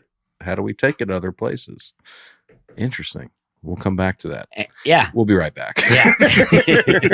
We'll be back after these messages. and you could burn it, right? But people are very against burning because That's what they we say did as a you're kid. polluting the air. You if burned burn. all your trash? We lived out in the country. We Yeah. didn't have any trash pickup. And I think we eventually started hauling it to the city dump. And I'm Yeah, not making a joke about your age, but probably when you were a kid, there was a lot less plastic. Yes. Well, all right. I should have waited till you finished your sentence before I said yes. Yeah. I was going to say a lot less regulation. Well, that's But for there sure. was like plastic had a real revolution where it was like they used to, like, even when I was a kid, a lot of the Cokes that you would buy were in glass bottles. That's true. You were So buying glass bottle Cokes? not like the old school Coke, but even like a 16 ouncer was still in a bigger Whoa. glass. Yeah. I remember buying a lot of stuff in glass. Did you buy like milk would come in a glass? No. Okay. Always a plastic Milk's been jug. plastic my whole life. Yeah. Okay. Or paper. I feel like there's less paper contained. Maybe I There just is less paper now. yeah, because paper orange juice, Yeah. like those kind of I cartons. mean, plastic, I remember commercials for plastic on TV. I mean, it was a real revolution of things being in plastic. Just a commercial for plastic. Yeah. Just being like, guys, I remember we need plastic. Well, they were pushing it like it was like got milk commercials. Or like but a for cotton plastic. commercial. Yeah. I Okay. remember a Coke commercial or one of the soft drinks where it would show a glass bottle falling off the table and just shattering everywhere. And then it would show this new plastic bottle falling out and just bounces. Yeah. Wow. How Yeah. about that? As if to say, out with the old, Yeah. in with the new. Yeah. These dumb glass bottles shattering all the time. Right. And I wouldn't even think about that. I bet they lost a ton of inventory through shipping when it was glass. It was much more There's a lot more spillage. I bet that's a big part of it too. Did they keep? How long did the commercial go? Did it end up with like you see the plastic 45 bottle? minutes. You saw the plastic bottle in the ocean at the end, just floating for eternity. And they showed a bunch of microplastics in our gut. That's right. Yeah. Doesn't shatter out here; it shatters inside. Yeah. The movie The Graduate, which was before my time. Dustin Hoffman, I think it was like late 60s. 67, I believe. I was going to say 68, but he just right out of college, and one of the men says, plastics. That's like the future, getting the plastics. yeah. I was like, they're AI. Yeah. Yeah. And look what it did to us. Yeah. Look what AI is doing to us. I mean, plastic's obviously done a lot of really great things, but I just don't think. Like what? Well, got prosthetics that are plastic. All the good ones are aluminum. Are they? I have no idea. Oh, okay. Yeah, I'm just wanted to push back a little bit. But it's like, it's done great things, but it's like, I was watching just a TikTok video and this girl was in a grocery store and the whole thing was like, she was going through all the things she was buying. She was like, this produce is in a plastic bag. This meat is in a plastic bag. This is in plastic. Everything she was buying was in plastic. And she's like, then when I get to the register, they won't give me a plastic bag unless I pay for it because they're saving the planet. And it's like, it's all a scam. It's like, I am very hippie about like taking care of things. Like I wish that every tree in our neighborhood was a fruit tree instead of just some weird ornamental. I wish that we had gardens instead of grass. I wish that. Can you roll back the clip where Dusty said, I don't care about the environment? Remember that from earlier? But this is the point, anyway, though. Cut back to now. This is the point. When it comes to the environment, that is some sort of a term used to say, let's let the government control the weather. You know what I mean? Yeah. And it's like, I think we should take care of our own stuff and be more, worry about what each of us are doing and not let some do you overseer. think you can trust most people to do that? Not right now. But Okay. I think it would take, education in this area to teach people. Like they did plastic commercials. We'll do some commercials. But the about government is not composting. trying to teach us how to take care of our own things. They're trying to get us to pay more money for this and that and drive an electric car, which is, coal burning to give us the electricity. I mean, But there's all kinds of campaigns to show us how to save the environment, like what? preserve Only things. you can prevent forest fires. Right. Don't burn the forest. Don't be smoking in the woods. That's right. I Don't get have it. a good time with your friends in the woods. Yeah. But what are some of the programs? Recycling campaigns, which I know you also don't Reduce, believe in. reuse, recycle. Well, I'm all about reduce and I'm all about reuse. Yeah. But recycling, I think, is a bit of a scam. Okay, so you'll reduce, reuse, and that's it. But that's the thing. They want a recycling campaign. It's much less catchy with just the two. It's like you got to buy a special recycling done. You got to pay an extra fee, and then you got to do this and you got to do that, and then at the end of the day, they pick it up and they dump it in the same dumpster as all the others. Yeah. I mean, there's nothing that they'll say that you will believe, but they do all these things that you're saying. I just don't think that they do. I think it comes to like educating people individually on how we just be better citizens of the world. Go ahead. Not let a government agency control what we're doing. We just moved into our new place and we were trying to get trash service started. And dude, it took like 3 weeks for them to, we showed up, at our old place, we showed up and there were just 2 trash cans there. And I don't even know how we got it set up. They were just picking up the trash. We didn't even think about it. This place, show up, no trash can. So the only company in the area is Waste Management. So I have to call Waste Management and go, I would like a trash can. And they go, well, all right, I'll look into that. I go, all right, well, I've been paying. I set up an account and I'm paying, but I need a trash can. And they're like, okay. I call back a week later and I go, I would like a trash can, please. The trash is piling up. I'm doing 4.9 pounds a day of this stuff. So I need. You're probably above average. That's average. You're making up for what I'm reducing. Okay. Yeah. Well, you burn it all. So they go, well, we'll expedite it. And I go, what does that mean? She goes, I honestly don't know. She goes, it's just like a different folder where we put your number. So we finally got a trash can to come. But dude, now we're like backlogged on trash. Yeah. Yeah. Because we didn't have one for 3 weeks. So I'm trying to like. And you're unpacking a ton of stuff, so you have more trash than We ever. got so much stuff, dude. I got to call Tracy the trash man to come get this stuff. It's a dude I found on Craigslist. Oh, it's a separate company. It's just a dude named Tracy. There is a dump that you can go, and like it's just. This is too much to transport myself. So it's just a bunch of stuff in my garage. So Yeah. I got to get Tracy to come out.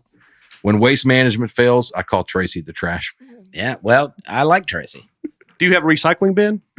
No, it's just a trash. just a bucket. They go throw whatever you want in here. Yeah. Batteries. I just don't believe that they really can like recycle a lot of these things. I just don't believe like the whole process of like glass. I think maybe. Yeah. I think they could definitely reuse a lot of bottles. My backpack's made out of reused tires. That's what they say. Yeah. Who knows if that's true? Right. Mhm. But it's good to think about. Yeah. It's hard to me imagine my day yesterday was almost 5 pounds of trash that I went through. Well, go through it. Let's tell. Are tell you us what did you do. including like human waste? No, but then it's way more than. Why is that not included? I mean, that's going somewhere too. It's easy to not think about it because it just flushes away, but Yeah. that's going into the ocean. Going into like what ends up being our tap water again? I think they just filter Into the water tower. I think it. That's where it ends. I think it does. Like it goes to a water purification plant or whatever, and they just like our toilet water is our tap water. Yeah. That's why you got to really filter that stuff. I think. I knew of a person that would put a brick in their toilet and they'd only flush your toilet once a day. Oh, that's disgusting. Yeah. I don't always flush every time, but that's another thing. I pee outside a lot. I'm very conscious of wasting water. I don't want to be watering my grass, but I don't want it to turn into dirt out there. Sure. I don't need to be lush and green, but I want to keep it alive. I want it lush and green. Yeah. dude. So I'm very conscious of wasting these things. I try to save water. That's why I built the swales out on the land so that when the rainwater comes, hopefully it can hold the water, so that it just doesn't go to waste. Mm-hmm. But it's like not flushing, but one time a day is disgusting. I understand. What's the brick do? Brick might not be the right word. In the tank. You put it in the tank in the back. Some type of, where you plug up, you beautifully described it. So it doesn't fill the tank water all the way. goes down. Yeah. So even if you hit the thing, it wouldn't do anything. Yeah. Well, it just I will got be you. less water in there because the brick takes up space. I see. So as the water rises in that back tank, it just hits a level point where it shuts off. Basically plugging it up Gotcha. and then you flush it. Now, what kind of trash So I'm bags? thinking now, just have the self-restraint not to flush it. Why do Exactly. you need to put a plug in there? You probably just would forget maybe how to just have That's it. true. That's true. I used to pee outside when I lived in an apartment complex. Yeah, so don't make it weird when I talk about you pee on your shorts. I didn't make it weird. I just didn't remember the Bugle Boys. Yeah, I guess I got the wrong. I guess you said duckhead. Yeah, it was also the middle of an ad read. I'll talk about my pee anytime. Yeah. That's right. We'll try to shoehorn it into my next one. I got one coming up here in a few minutes. See if we can do that. Trash bags. Yeah. You guys got a favorite? I love it. I think you got to do it. You got to get. There are a few things. I'm in a favorite trash bag. Oh, I know. I'm saying. Okay, what do you got? Yeah. Well, no. Now finish your thought. Black. I like the black ones. Okay. Hefty? Hefty. I was just about to say there are a few. I buy off-brand stuff almost everything, but there are a few things where I think I notice a difference, and the difference improves my life in a meaningful way. The amount of bad experiences I've had with cheap bags that break and the ties come off, it's worth it to me to get a durable trash bag, and I use them and I love them. I feel the same way. Yeah. I grew up. My mom still uses the cheap trash bag with the twist tie, where you like take the tie and twist around it. Yeah. Her trash can. Like I have a foot pedal. Mm-hmm, mm-hmm. And she, every time I go to her house, I put my foot there and like, where's the pedal? And Yeah, just little things like that. You should Yes. buy your mom a foot pedal trash can. Well, you're right. I could do that, couldn't I? She doesn't want it. My mom doesn't want anything. Yeah. That's too Yeah, uptown. I get it. Yeah. And I use Dollar General bags, Kroger bags. I use those for almost everything too. But like for real, like in the kitchen Hmm. stuff, I gotta use a real I'm name total. brand. I'm total Publix brand for trash bags. Oh, Publix brand is good. I was thinking like the Dollar General brand is Yeah. like an abomination. Oh, yeah. And I'm talking about one that has at least drawstrings. I don't even go to Dollar General. Yes. I don't even know how to get around in there. There's always somebody that seems like they quit mid stocking. It is there. You never get to walk clean through an aisle at a Dollar General. There's always- you walk up, the cashier smoking a cigarette in the parking lot. She's mad that you're there, and Yeah. she's got to come in. And the bathroom, even to use you got to have a key to use the bathroom in there. Of It's course. it's a real Of course. situation in there. Yeah, And finding water, sometimes I'll go to the Dollar General if I'm on the road just to find some water. They hide it. It's like it's all Cokes in there. They're usually like- back right. They want you to be dehydrated up in there. Of course, everything in there's dehydrating. Yeah. yeah, that's the way it I works. like how you say the Dollar General. You have a joke where your sister worked at. Yeah, my sister. Well, yeah, that's an old joke. The joke never went that well, but my sister worked at a Dollar General, and I always wanted to. I always wish I could be in the Dollar General. She was working there, and apparently it got real busy, and she was running the cash register, and the line was backing up, and no one would help her. So she kept paging for a manager to come help her, and no one would come. So she just walked out. Wasn't it like she hadn't been working there that long too? No, this was her at the time, like her longest job. Oh, She'd been there okay. like 9 months, Oh, which was a okay. long time for her. And she just walked out. What was the joke though? I think- said, I never had any family in the military, but my sister did do one tour with the Dollar General.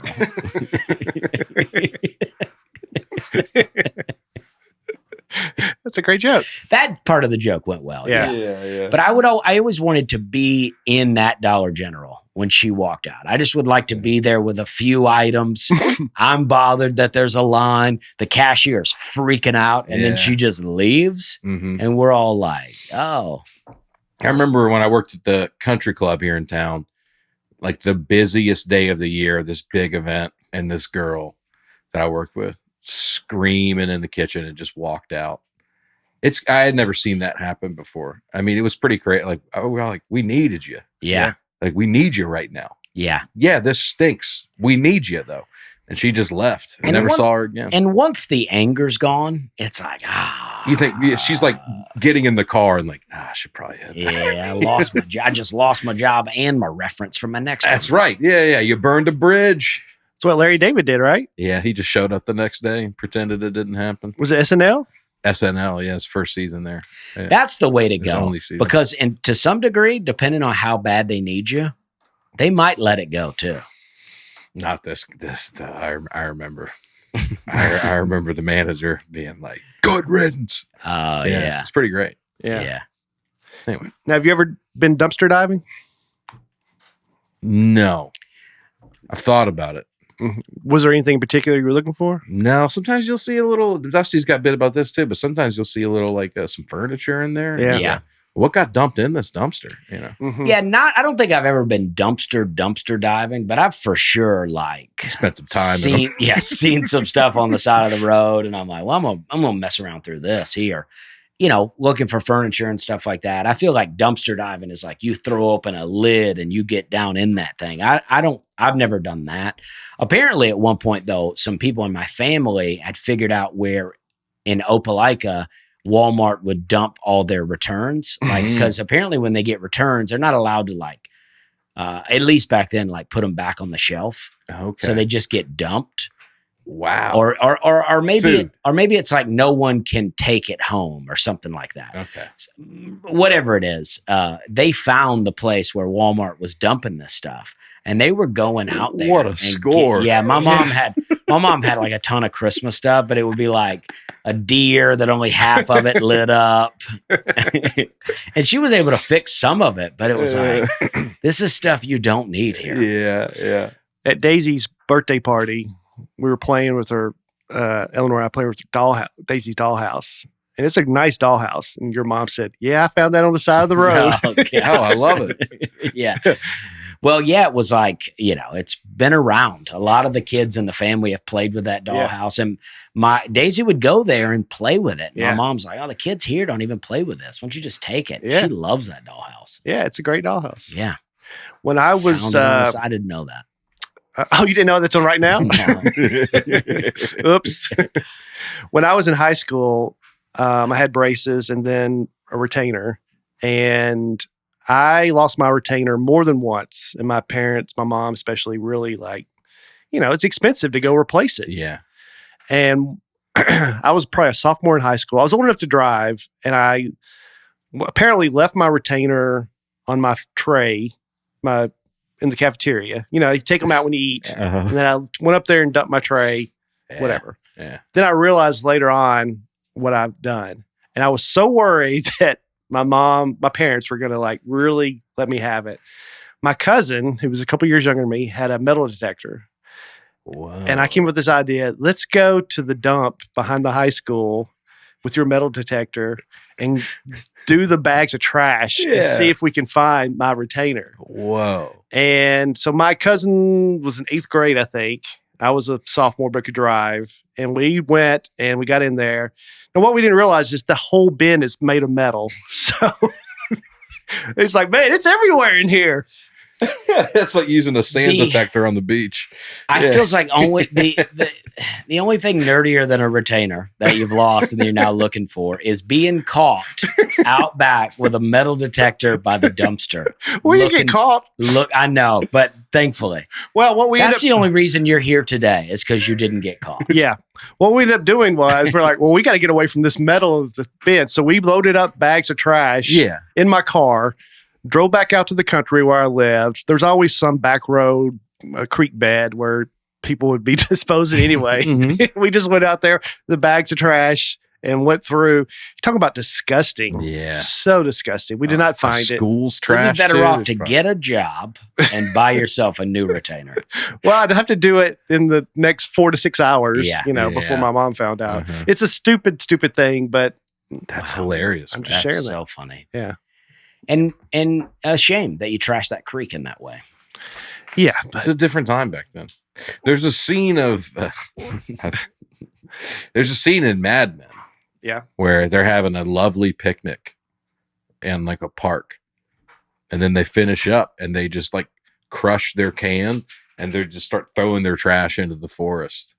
And it seems so crazy now, but I think that's how it was done back in the way back before your time, way back in the day.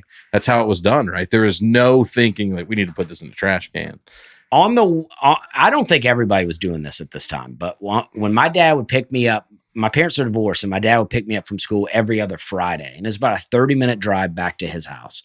So we would stop and get a Coke and some peanuts. We were real old school. You probably know about Put the peanuts in the Coke. You put the peanuts in the Coke. Yes. And then we would eat it and drink it on the way home. And then after we were done, we would stuff the peanut wrapper down in the bottle and my dad would throw them out the window on the way home. Just we could easily just left them in the car, put them in the trash when we get home, but he just launches them out on the side of the road. Just hit some guy in a chain gang on the side of the road. I mean, we did. Growing up in the country, it was just everywhere on the side of the road. People just threw it out and didn't even think about it. And next to a sign that says, "Keep Tennessee beautiful." Yeah. There was I hate litter so much now. It's I am pretty anti a lot of environmentalist stuff that that is propaganda, but I hate littering. I hate trashing. Because it's so easy to not litter. Yeah. There was a campaign growing up in Tennessee Trash, and there was this commercial where this guy... That could easily be a neighborhood. Tennessee Trash. Or a term. Yeah. It was a great commercial. I just remember this guy in a convertible, I believe. I say that. Now I'm questioning myself, but I'm pretty sure he's in a convertible. Just going down the highway, just throwing stuff out everywhere. And then at the end of the... looks all the way back on the street. He's just got stuff all over the highway. Yeah. And it was just keep Tennessee, clean. And I just remember that commercial. And So it was just the guy throwing trash out of a yeah, I think his with name no was repercussions. at the Tennessee end? Trash. Yeah, and it just shows. I think it was supposed to show how quickly It was Brian Bates on the way from the school with a bag of trash looking for a retainer. It could have been. Who knows? But I still remember that commercial. Of course, the famous one's the Indian with the tear, Native American, excuse me, with the tear. Knows I right? When that I've never seen that. I one. never saw it, but I've heard reference of it. you don't even know what I'm talking No. about? This was like a nationwide campaign. Yeah, Iron Eyes Cody. Iron Eyes Cody, the environmental commercial, which first aired. Oh, this is an actual. Hold on. He played a Native American shedding a tear about pollution, one of the country's most well-known television PSAs from the group Keep America Beautiful. Mm-hmm. Oh, how about that? Yeah, that was a very. In 1996, Cody's half-sister said that he was of Italian ancestry, but he denied it. Yeah, there was an episode of Sopranos where This guy wasn't Native American at all. the Sopranos, there was one where they were protesting something and then they point that out to a guy who's Native American. You know, Iron Eyes Cody, he was actually Italian. Oh, wow. That's crazy. Yeah. I had never heard of this guy. Yeah. Now I'm glad I didn't, dude. Mhm. I'm kidding. Now, do you guys think that police or law enforcement, FBI, whatever, should be able to go through your garbage as far as investigation? Nah. Legally, they're allowed to if you've voluntarily disposed of it, right? Mm-hmm. If I put something in the trash can, they're allowed to look through it. Yeah. Yeah, there was a Supreme Court case, I think, about this. Yeah, I mean, if it's out, it's already gone to the dump. Yeah, have at it. But What if it's don't at the end of your be- driveway? Well, it's still on my property. It's still in my trash can that I pay Where for. does your property end? Do you know that specifically? Once they come and that trash truck comes and lifts up that trash can and puts it in their truck, then it's no longer. No, on. but I mean, do you own the sidewalk? I don't have a sidewalk, but I have had my house surveyed, so I know where my property line Do you is. own the like the curb or the grass right past the I'd curb? say the grass right up to the curb. Okay. So like my new place, sidewalk and then a little more grass until the curb. So it's like I own that grass, but not the sidewalk in front of it. I would say that's a debate that you even own that Yeah. grass on the other side When of I the have this sidewalk. debate, I'm going to need your help a little Yeah. bit. Because I would say you're obligated to take care of that grass. And take care of the sidewalk there. I'm supposed to shovel that sidewalk if it snows. I don't think that's going to be an issue, but you probably want to do the grass just to make your own house look better. yeah, Mm-hmm. I would say you don't own past the sidewalk. Okay. And how far down do I own? To the center of the earth? Well, there going is down, some that's a good debate question. about that. Like some people can have, like if you buy land, you have to really get people to really dig in because there's a certain thing as like mineral rights or Yeah, something like yeah. that. Like if you were to discover oil on your property and you don't own the mineral rights, Yeah. somebody could come and say, well, that's not yours. Did you look into this when you bought Yes. that land? So do you know how far down you own? I don't know. There's not like you own 20 feet or something. I think it's just like you have the mineral rights. Oh, that's nice. Yeah. How far up can you go? That's another great question. Do you owe the air above you? I think I do. Maybe all the way up to the firmament. I feel like it.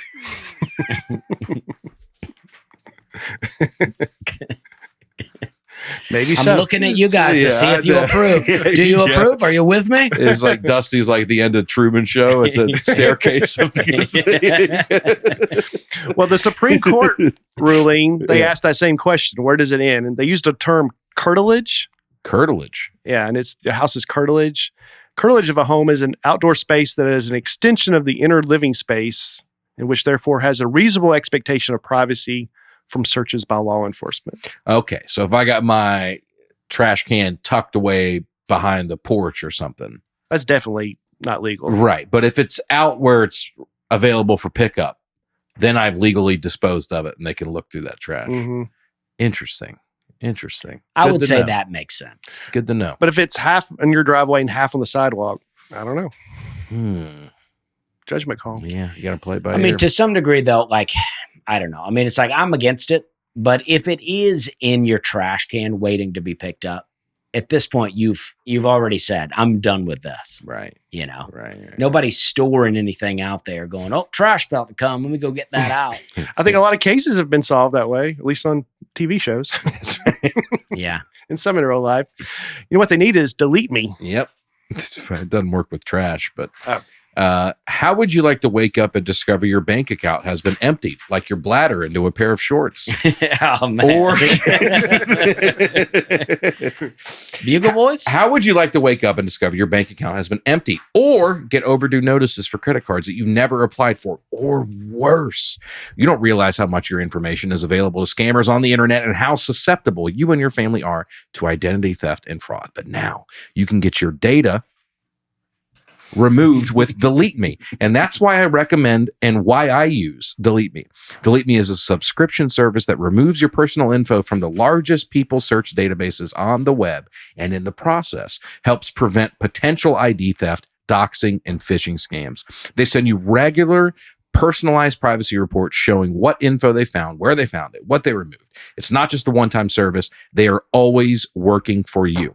So take control of your data and keep your private life private by signing up for Delete Me. Now at a special discount for our listeners. Today, get 20% off your Delete Me plan when you go to joindeleteme.com/Nate and use promo code Nate at checkout. The only way to get 20% off is to go to joindeleteme.com/Nate. Enter code Nate at checkout.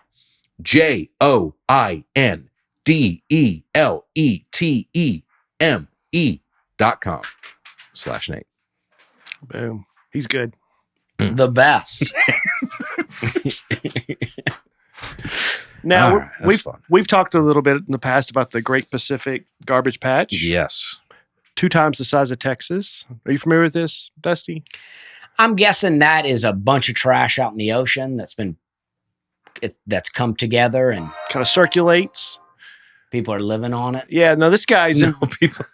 this guy's invented a way to clean the ocean Oh, of the trash. Oh, good for them. How are they doing it? Just kind of picking it up? Well, he's got this kind of giant net thing here, and it moves really slow so the fish can get out of the way, and they pull it in. Well, what's revolutionary about this? I would have, if you'd have asked me to think of a way to pick it up, I would have said just drag a net. yeah. Mm-hmm. Where's he taking it? They put it in the other ocean. Atlantic Yeah. Ocean. The Atlantic Ocean. Let me ask you about this. What do you think about this? Yeah. Let me throw this at you. Yeah, please do. Bit of a biblical thing, but Jeez. but here we go. NIV? It doesn't matter. Okay. When you talk about unclean animals versus clean animals, Mhm. especially when it comes to water animals, Sure. the unclean animals are like filters for the ocean, like shellfish, scallops, shrimp, lobster, crabs. They all filter things. Catfish. Yeah, so they're kind of bottom feeders and they filter the ocean. Mm-hmm. Imagine we didn't eat them. Imagine no one ate them. Right. And they all stayed in the ocean instead of us just getting them out all the time and having them at every restaurant, everywhere you go, anywhere, all the time.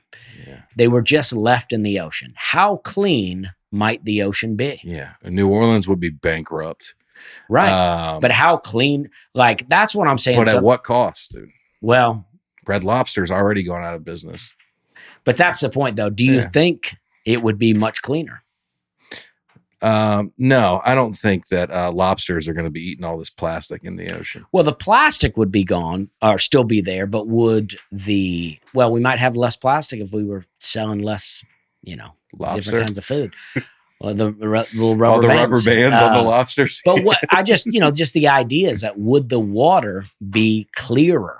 And, and then maybe you see the trash more and then people go and they really can see the effects. They go, oh, this water's disgusting. Look at all this plastic in here. Maybe. But when it's a dark, murky color, you can't see it. Yeah, I don't know. I don't know how much. I don't know. I don't know. They used to let swine eat people's garbage, Yeah. but now we just use them for bacon. Just think him up if we didn't do that. Yeah. They used to just put goats on the White House lawn and let them eat the grass. That's right. Yeah. Like I heard India was letting pigs in landfills to just eat the trash. Oh. But then kind of like environmentalists stopped that. Oh, good. Well, they still have work to do over there. Well, I think this is mostly from what I read, microplastics. I mean, that's not right there, but I think if you went out, you wouldn't see 2 Texas size piles of trash. It's mostly right. It's a bit of a microplastics. misnomer, right? Because when you hear the Great Garbage Patch, you think it's like you said, like you can step on it. Yeah. Mhm. But all it means is there's a higher concentration than there should be Yeah. in this area. I wonder Is if we that right? couldn't. Yeah. I Okay. wonder if we couldn't take trash and compact it, smash it all together, and build things out of it. We get a big net and we just kind of encircle. His backpack's made out of it. That's right. You encircle the whole ocean and just move Let's to the see middle. this backpack. It's I don't have it with me. Oh, okay. Oh. You guys keep pointing down. Oh, I here. thought you I pointed. usually do have it down there. Oh, okay. Yeah. I don't even believe it's real now. You both referenced something I can't see. Uh-huh. What about space junk? That's building up. Well, I don't. Yeah, I mean, I don't believe that at all. But Mhm. Mhm. Garbage truck. Oh, this is interesting. I think. Yeah. 1937, George Dempster invented the Dempster dumpster system, in which wheeled waste containers were mechanically tipped into the truck. His containers were known as dumpsters, which led to the word dumpster entering the language. I thought it just came from the word dump, Well, like Thomas To some- Crapper. yeah, to some degree, it probably did, but his name is Dempster, so let's have play on words. Dempster The dumpster. Dempster dumpster. Good for him. It's pretty cool. If you're named Dempster, you better do something with dumpsters. that's true. You know. Mm-hmm. You guys tip your garbage man? I gave my garbage guy a bunch of cigars one time. I didn't know.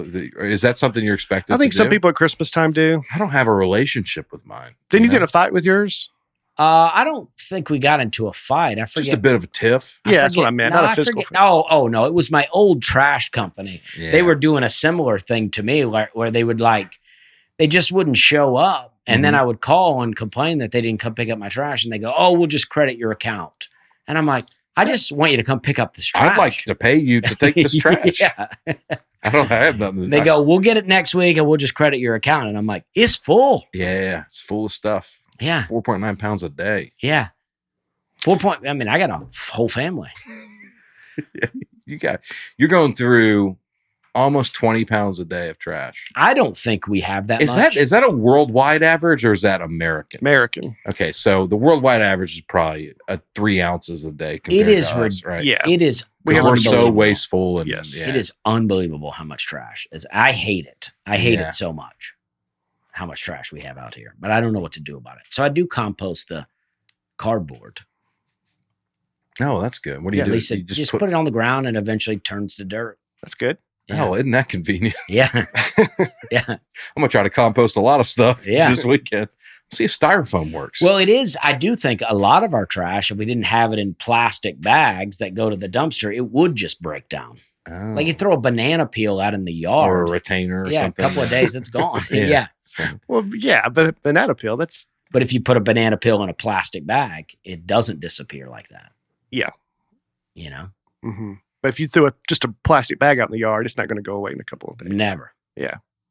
Yeah. You can let it dry rot and run over it with a lawnmower and it'll spread it out a bit. Here's a term that's been used more and more over the years: dumpster fire. dumpster fire. I usually think about it now with a sports team. Sure. The Chicago White Sox are a dumpster fire this season. You've heard this term, Dusty? I have heard it. Yeah. You ever used Mainly about, I feel like it's about people, right? You say that person's a dumpster fire. Yeah. Just a mess. Yeah. it? Anybody know where it comes from? There's probably Well, I was in Portland, Oregon. Byron Dempster set himself on fire. I was in Portland, Oregon, and it was a Okay. little cold out, and I'm driving down, and I look under a bridge, and there's a group of men standing around a barrel, and it's on fire, and they're just, warming In themselves. Portland? Portland, Oregon, yeah. And I thought, well, that's cool. It feels like a real homeless experience. You know what I mean? Like an old school, like Yeah. Merle Haggard has a Yeah. song where he's talking about standing around a barrel fire. Yeah. And those guys, they've had choices from the day they were born. There's been voices that taught me right from wrong. If I had listened, I wouldn't be here today, living and dying with the choices I've made. That's poetic. Yeah. That's real nice. Yeah.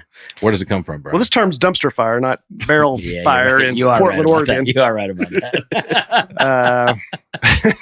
That was a good. You are right. It was first used in 2003 in a review of a remake of the Texas Chainsaw Massacre. Oh, The guy for the Arizona Republic wrote a review, and he called it a dumpster fire. the movie. The movie. That's how it started. Whoa. Texas Chainsaw Massacre 2. The remake. Yeah. Yeah, it really took off though. I Yeah. hear it all the time now. Dumpster fire. Yeah. Yeah. Kind of jumped the shark with that one. You remember that? Yeah. Get any trash songs, country songs? Dusty Slay's top 10 trash songs? I don't know if there is. I mean, I can't recall a lot of country songs about trash. You ever I listen like to, my women a little on the trashy side? Where they Oh. wear their clothes too tight and their hair is dyed. Oh, that's fun. Too much lipstick and too much rouge. You ever listen to Ain't no trash in my trailer, I think was a Toby Keith song. you ever listen to the where's that? I can't find this The album. Manson family? Yeah, the Manson family has an album on Spotify, and they have a song just called like Garbage Dump or something. There's a band, Garbage. There is a band, Garbage. I was thinking about, while you look that up, I was thinking about movies. The only one I can think of, there's the movie Men at Work. Guessing that? Yeah, Charlie Sheen. Emilio Estevez. yeah. They were trash guys. Then there's I think there's a movie with Hugh Grant where he's like he has like he's like married into the mafia and they're dumpster guys. there's a lot of mafia in real life and Yeah. movies where they run the waste management. Yeah, so you can get rid of bodies. And Goodfellas, that's how they got rid of some of them. Yeah. Garbage dump. Oh, garbage dump. That's got a real ring to it. Well, Charles Manson wrote some songs for the Beach Boys. He was you- a real good musician. Yeah, This song's a little tough to listen to, but Garbage Dump. It's one of my favorites. it's tough for me to it's tough for me to recommend Charles Manson's album, but just Yeah. it's on Spotify if you're Yeah. curious like I was. Yeah. You sent me a lot of Sorry. I just think of the idea of recommending it unironically. Have you heard Listen, Garbage Dump by look. Charles Manson? yeah, look, off the field, he had some issues Yeah. for sure, but I like him as an artist, not what he did in his personal life. that's right. That's right. But have you I heard separate Garbage the Dump? man from the artistry. Garbage Dump might be the song of the summer. I had no idea that they wrote songs and put out an album. Is that Charles singing? Oh Yeah. yeah. For sure. I mean, it really makes you think. It does. I haven't digged into the lyrics. I'm a little afraid to. Because garbage but- is mainly food, and I imagine there's other stuff. But why did they call it a garbage dump? Yeah. You know? Um, Sorry to derail whatever you're trying to talk. no, it's okay. I was going to mention you sent me a lot of interesting stuff about the history of trash. Oh yeah. It's went back to ancient Rome before, Yeah. What were they doing with trash? not disposing of it in a very sanitary way. That's for sure. The Romans? What kind of trash would they really have, though? They didn't have packages coming in. It must have mostly been waste, like human waste. Yeah. Human waste, because do they have and I don't know what kind of plumbing they had, but yeah. They had public latrines and bathhouses. You would Okay. think that, to me, this is what you would do. You would have a fire that's just always going. You Gehenna. would have people The in- Olympic torch. Yeah, you would have people in charge, because I don't know if they had gas back then, but you would have people in charge of getting wood, coal, and rocks, whatever keeps that fire going, and it's Mhm. always going. And you come and you got your little bucket of poop and you dump it in there, and that's how you get rid Well, of that's it. embarrassing. You have to do that in front of the whole town. Well, hopefully it's a bucket that's covered. You Go know. at night. But Yep. still, you've been out there a bunch, huh? You're back? Or if They it's go, too heavy. Yeah, you got me. You're struggling this Yeah. week, huh? And you're like, yeah. Well, I think in Jesus' time, there was outside Jerusalem, a dump that just always smoldered that people did that. It was called Yeah. Gehenna. Oh, okay. Yeah. All right. I'm ahead of my time. I guess. Look at that. Yeah. Yeah. But I think that would be the way to go. When I hear about just like I don't know, I turned down a street one time in Tampa. Mhm. I got lost and I turned down a back road and I went through this neighborhood and they had a dumpster that was just completely overflowing in trash. And I was like, how does this get like this? Mhm. It is insane. Yeah. There was the garbage strike of 1968. Act like I was That's there, but actually when Charles Manson was let out of prison. I think that was the time he committed the murders in 1968. Whoa. So maybe that's why he was singing about the garbage because there was a strike going. So maybe this was a protest song. Mhm. Anyway, go ahead. Well, anyway, I We'll think be right back. there was one in New York City. There was one in Memphis where they, went on strike for higher wages and better working conditions. And Martin Luther King even came to Memphis and spoke that this is any job, there should be some human decency involved and they should be treated a certain way. Trash is being a trash guy is a hard job, not only because you're dealing with trash, but the trash guys that come through my neighborhood, like they pull in and they don't have the arm on the thing. There's about 3 or 4 guys. They jump off in the cul-de-sac and they grab all the trash cans around, bring it to the thing and dump it in. It's like, just imagine an 8-hour shift where all day you're jumping off this thing and grabbing these trash cans. Yeah. It's really not a respected job for how hard it is. No, it should be though. I Yeah. looked up what they make in Nashville, average $16 an hour. Is that what's minimum wage here?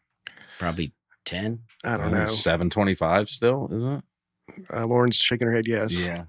That's what we pay her. So yeah, she So would. is that Yeah. considered is that considered a good I mean, I think I did the math, and that's $33,000 a year, which, unless my math was wrong, but that doesn't sound great. I think $16 an hour is a decent wage, but not for what they have to do. and if not you're- for how important they are to the city. Yes. Like if they it took me stopped- 3 weeks without throwing trash away. I was like, I would. Yeah, Yeah. I would almost go without power for a day just to get these trash taken out. yeah. Anyway, Wow. I don't know. Best trash talkers. Trash talkers. Conor McGregor, that guy's really good. McGregor's unbelievable. All timer The Rock, for is sure. very good. Stone Cold Steve Austin. Yeah. Philip Rivers, never cussed, Philip Rivers, he would get in there and get in people's face for sure. but keep it clean. That's right. He would keep it clean. That's Gosh dang it. Yeah. all that kind of stuff. You know Philip Rivers Yeah. worked He for. coached at in Alabama. That's right. My dad's high school. They said Larry Bird was one of the best. Oh, Larry I Bird. I've believe heard it. that. I believe it.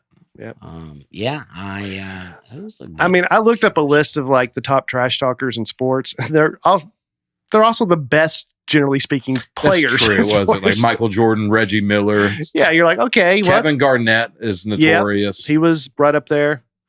There's not many Brian Bateses in there that talking trash. You are good at talking trash, though. Yeah, I want you people are. to know that. Yeah, I am. you are. You are very good, very quietly and Mhm. secretly. Well, that's why, I made that joke on here one time. There was a guy who got very offended about you getting dirty. And I'm not advocating for you to be a dirty comic, but I think you are a good trash talker. And I think it would be shocking and funny if you just came out with some heat. That's all I'm saying. just out of nowhere. It would be Yeah, funny. To That's just, all I'm saying. I mean, it's like, yeah, obviously I don't want you to be a dirty comic. Yeah. I don't want to be a dirty comic, but it's like just to come out with some heat. Would it be once in a hilarious while. to us for Brian to just go Yeah. off on the crowd one time? Yeah, Let me tell y'all something. yeah. That's all I'm Bleep, saying. bleep, bleep, bleep. Yeah. Oh, Yeah. God. That'd be great. Oh, yeah. Happy Gilmore. I know that's a fictional character, but Adam Sandler in that movie, Happy Gilmore, that beep, beep, beep just reminded me of that. Great trash talker. Oh, but the best trash talker in that movie is the guy that Shooter McGavin hired to yell stuff at Happy yeah. Gilmore. Dude. Yeah. Yeah. Yeah. Yeah. He was unbelievable. All right. That was trash. It was trash. Oh, garbage dump. Oh, garbage dump. All right. Speaking of garbage dump, where are you guys going to be this week? Well, you start, Dusty. We usually go this way. Well, you know what? This weekend is big for me. Is it? I got a big weekend. Okay. Friday. Hot weekend, too. Probably. Friday, I'm going to be at Bridgestone Arena Boom. Jeez. with Alabama and Gary Allen.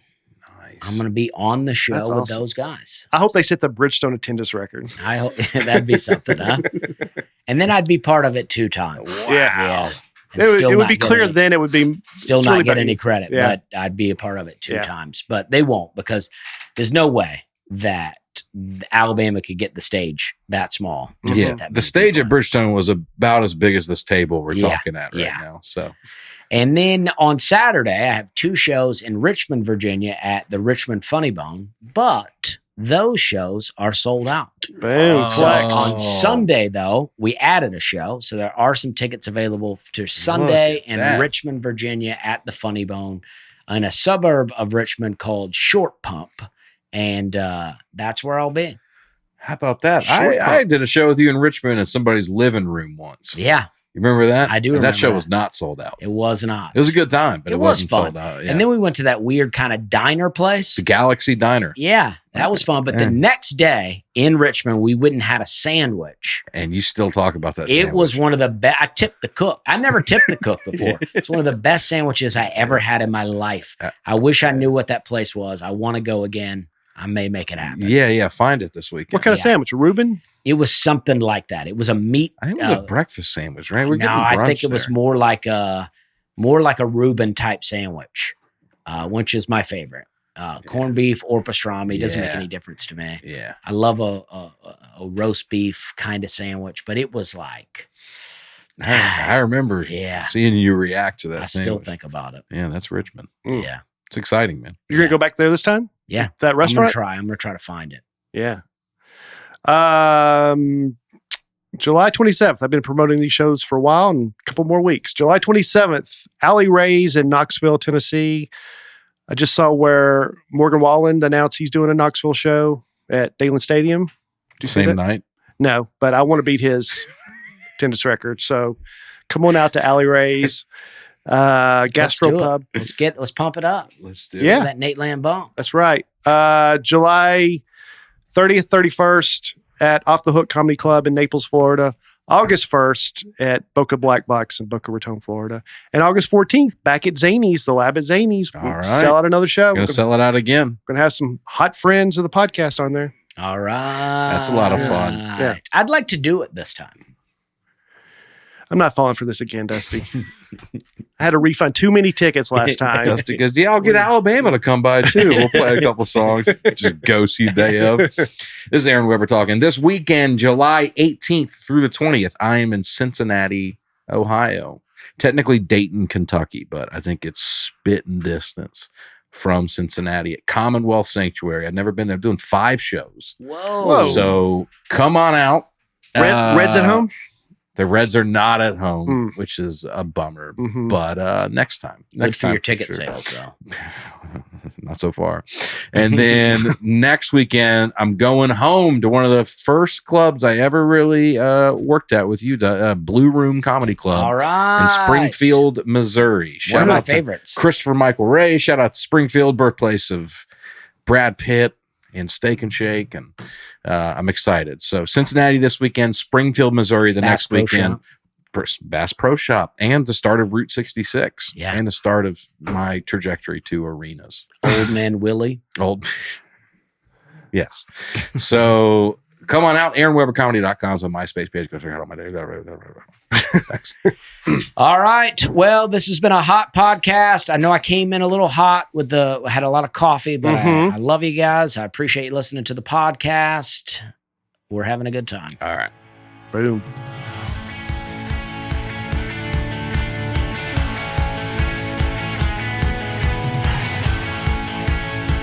Nateland is produced by Nateland Productions and by me, Nate Bargatze, and my wife Laura on the Audio Boom platform.